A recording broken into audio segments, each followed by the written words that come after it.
Today's guest is Shirin Oreizy. Shirin is the founder and CEO of Next Step, an acclaimed behavioral design agency. Shirin and her team employ the science of design, a mixed method research model to craft superior outcomes for clients in marketing and product development. Here are 3 things I learned from Shirin. What is behavioral science and what does it take to design successful experiments? How teams can start with this methodology today? And how we should think about the recent controversies about replicability in scientific studies. So let's get into it.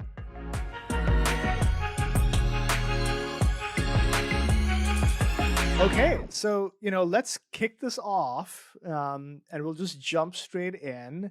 All right, so I want to start with this really fun question, which is, if you could experiment with any, without sort of any ethical or financial implications on human behavior, what type of experiment would you run and why? Wow, I love it. Way to start off strong. Okay, so this is super fun. I think it would definitely be a study that combines a few areas that I'm personally passionate about. So one is obviously behavioral science, which we'll talk about today. Another area is positive psychology, so just understanding like human happiness and what makes us happier. And then like just the influence of like technology and whatnot. So I think I would form definitely a longitudinal studies, because those are super expensive, where you form maybe 2 societies, and then one society has like AI as an example, completely infiltrated our lives, everything from, our everyday health, wealth, dating, community, etc. And then you have another society that doesn't have any technology, or let's say AI in this example.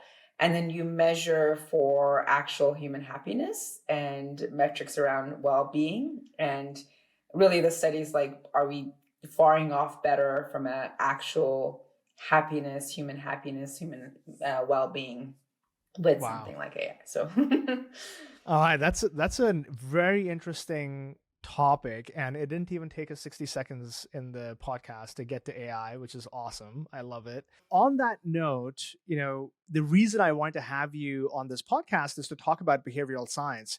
So why don't you break down for us what is behavioral science and why should we all as marketers care about this topic?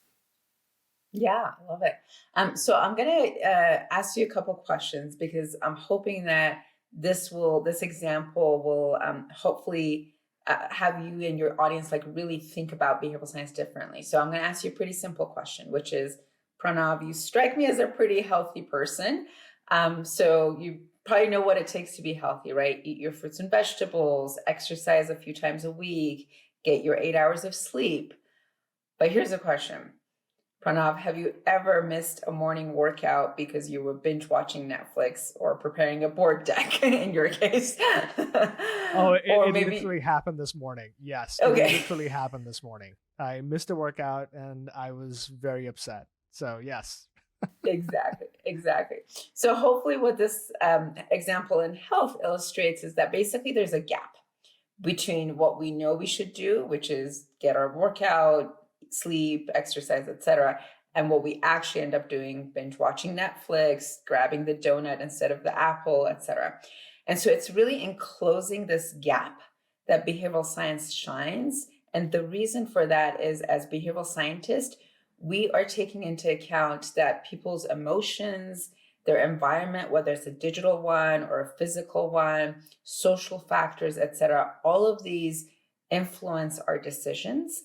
And we like to say sometimes we're perfectly rational and calculated like Spock, but oftentimes we're not. And we are motivated by biases, and we have heuristics and shortcuts in our decision making that we lovingly like to say make us a little bit more like Homer Simpson.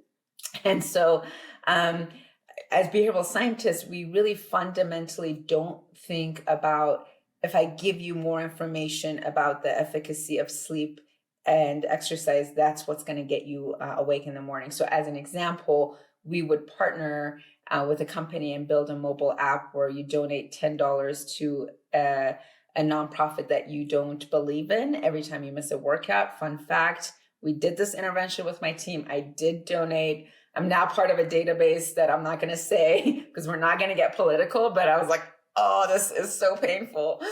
But yeah, so that's the way we think of the world.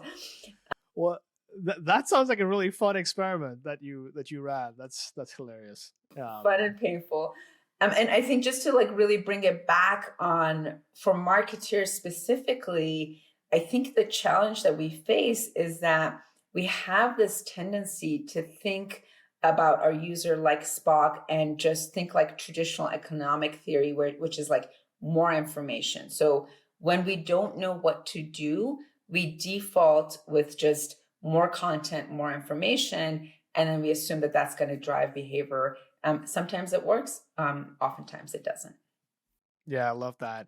I was reading a book by Rory Sutherland called Alchemy, and he has this quote in that book about there are two reasons why people make decisions: the ostensibly rational one and then the real one. And this, that quote, it made me think about you and behavioral science in general. Okay, so let's switch gears and talk about maybe the most successful experiment that you've run. Like if something comes to mind from the many years that you've been doing this, give us one example. Yeah.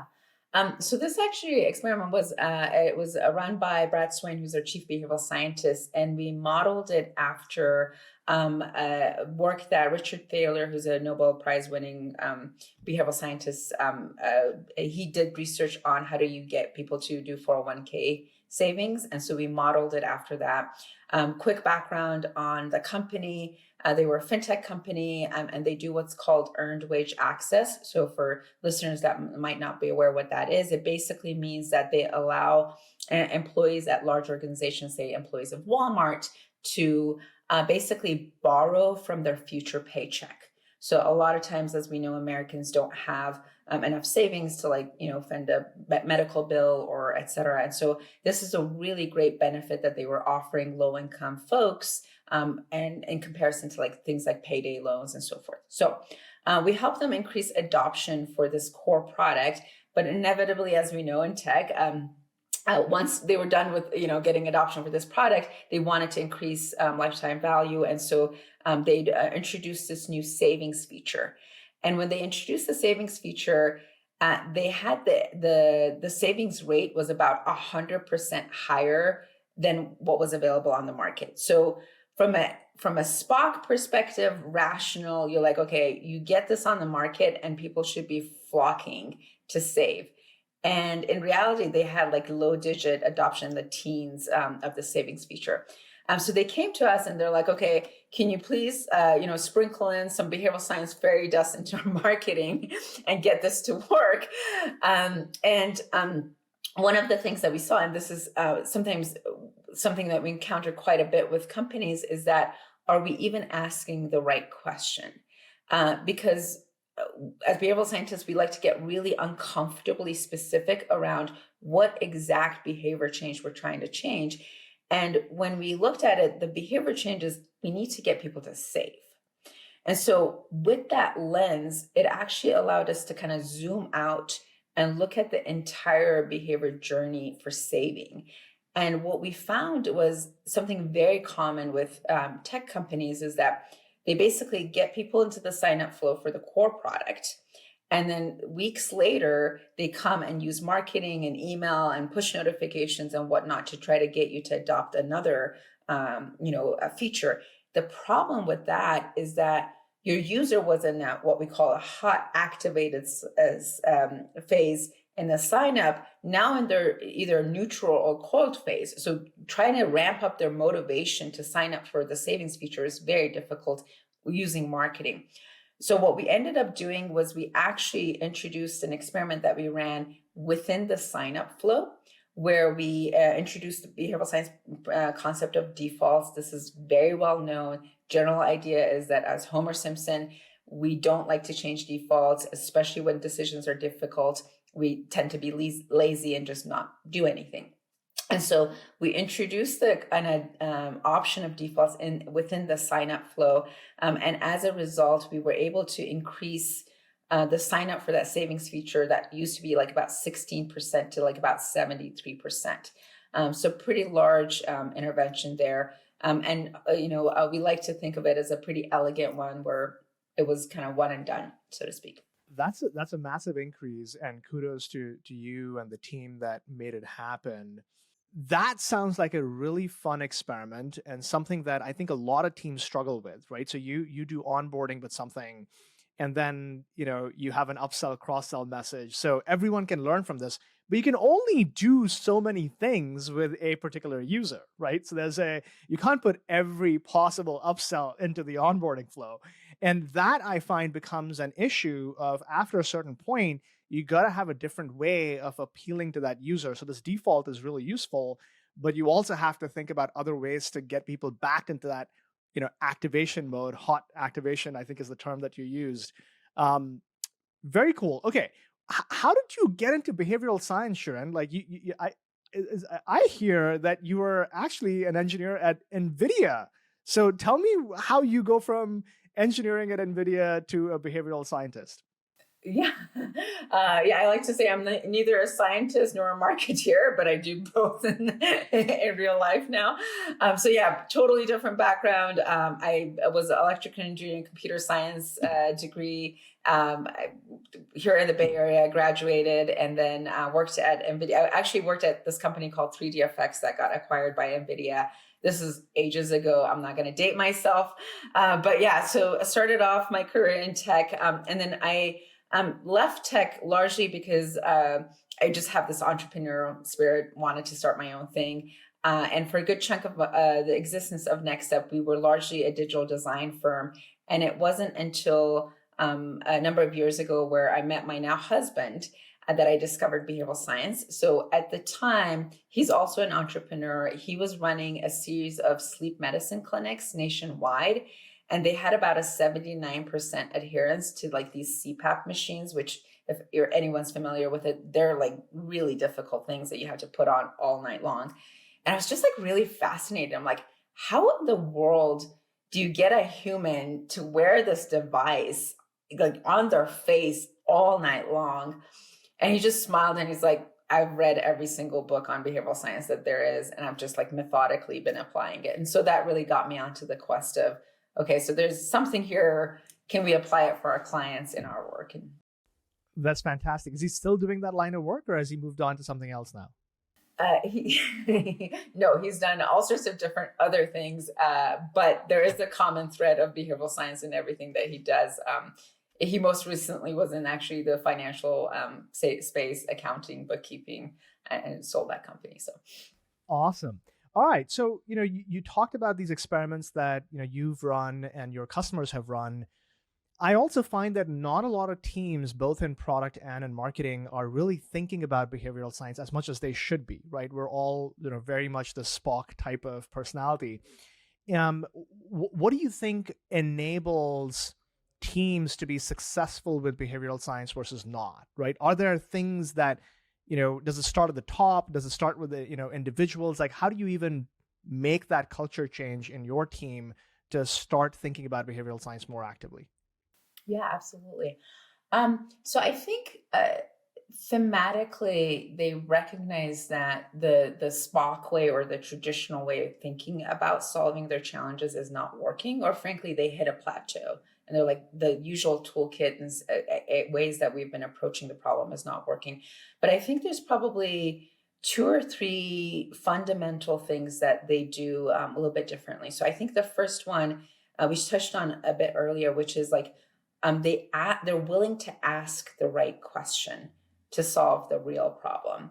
And so that's one of the things that, frankly, we spend a good chunk of our time early on is, are we even asking the right question? Are we getting what we call uncomfortably specific around the behavior that we want to change? So the example going back to health would be like, I want my solution to get people to be healthy.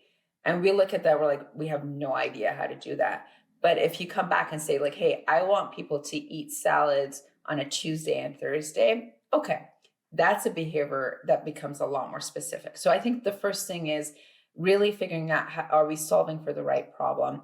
The second thing is that they're willing to follow a framework. So I think this notion of failing fast and breaking things has gotten a lot of traction. It's gotten us far, but sometimes it makes us go in circles. And so I think with behavioral science, we have this framework where we're using over 300 research-backed principles and ideas, as well as a way of looking at the world that's different, that allows us to be successful.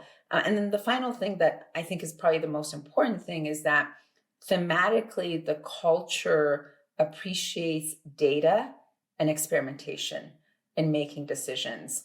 And they're not just going with gut instinct all the time. We have to, use our gut instinct, obviously, but it's not, the default, if you will. Yeah.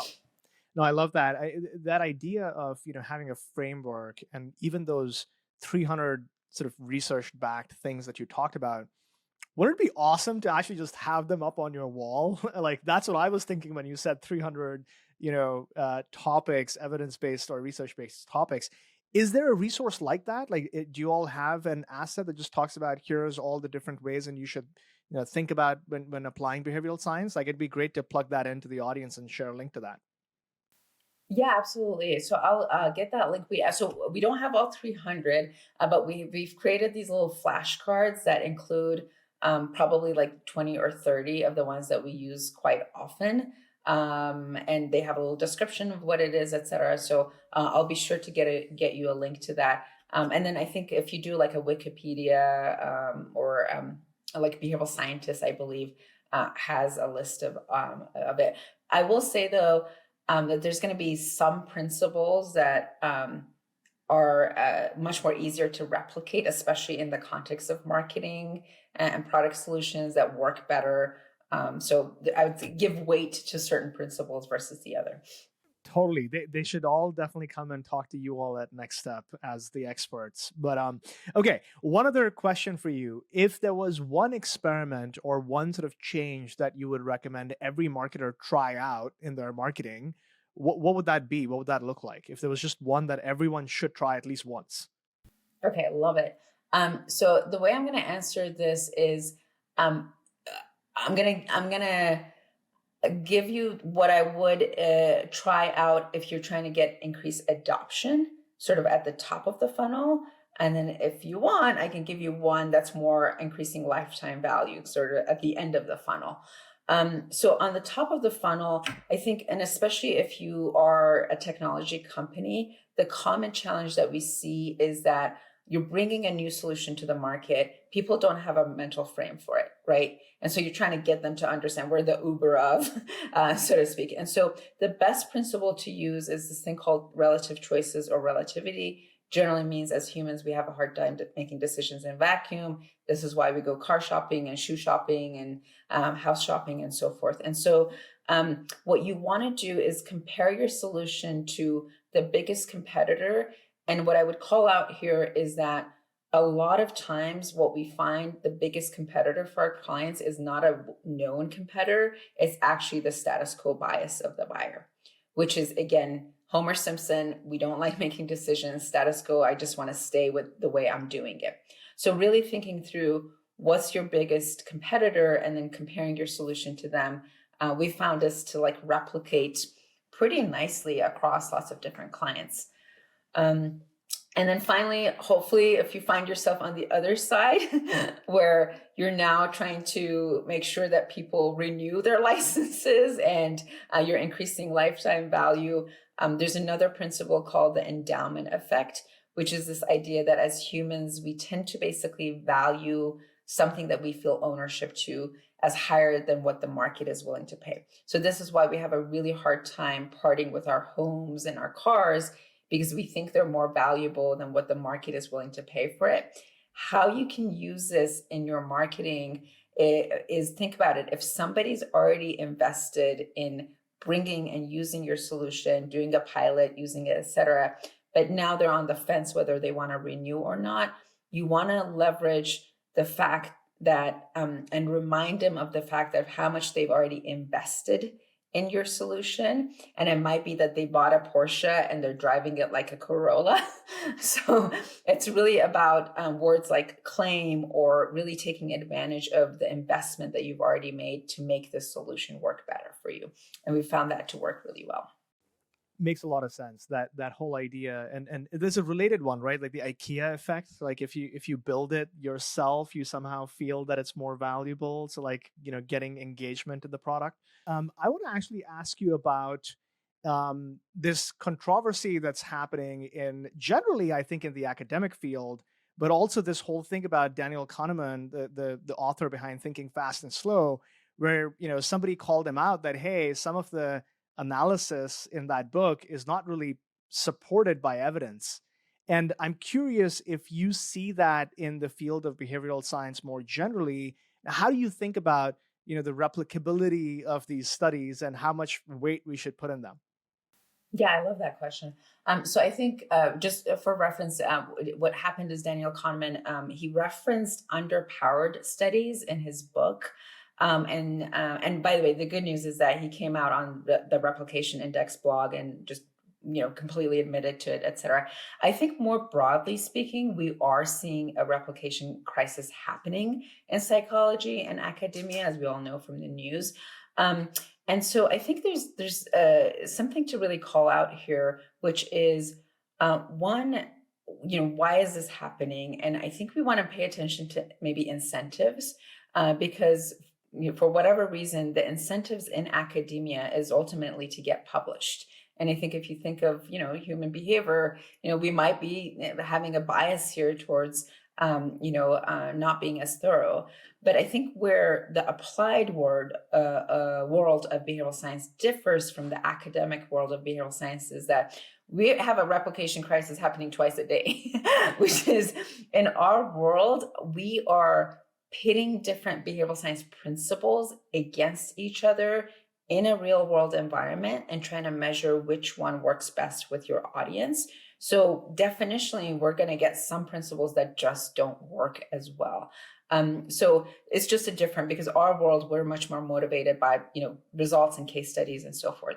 But I think the other really important thing to call out here, which is, yes, I think we've seen that there are certain human biases or certain behavioral science principles that we haven't been able to replicate.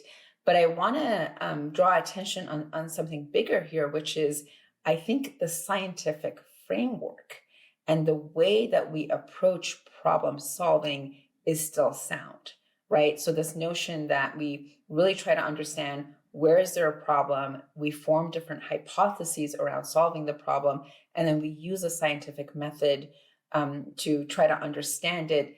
That framework, fortunately, is sound.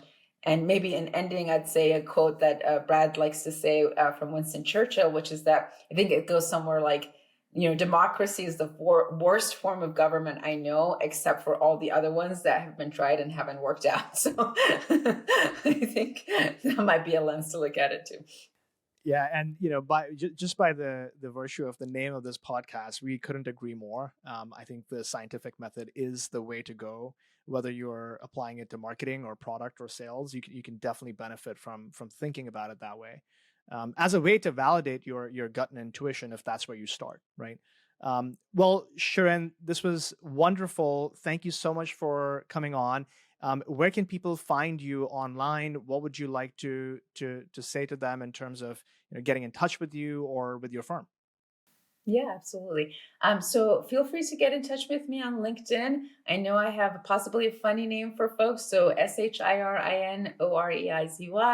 You can find me on LinkedIn. And from there, hopefully, we'll have a chance to connect. We have tons of free resources on our website too. So hellonextstep.com. Feel free to take advantage of that. And thank you so much for having me, Pranav. Yeah, absolutely. All right. Until next time. So we'll have to have you again in a few months. All right. Take it easy, Shirin. Thank All you. right. Well, there you go, folks. That was Shirin, CEO of Next Step. We'll have many more fun and insightful conversations. So tune in again next week. See you then.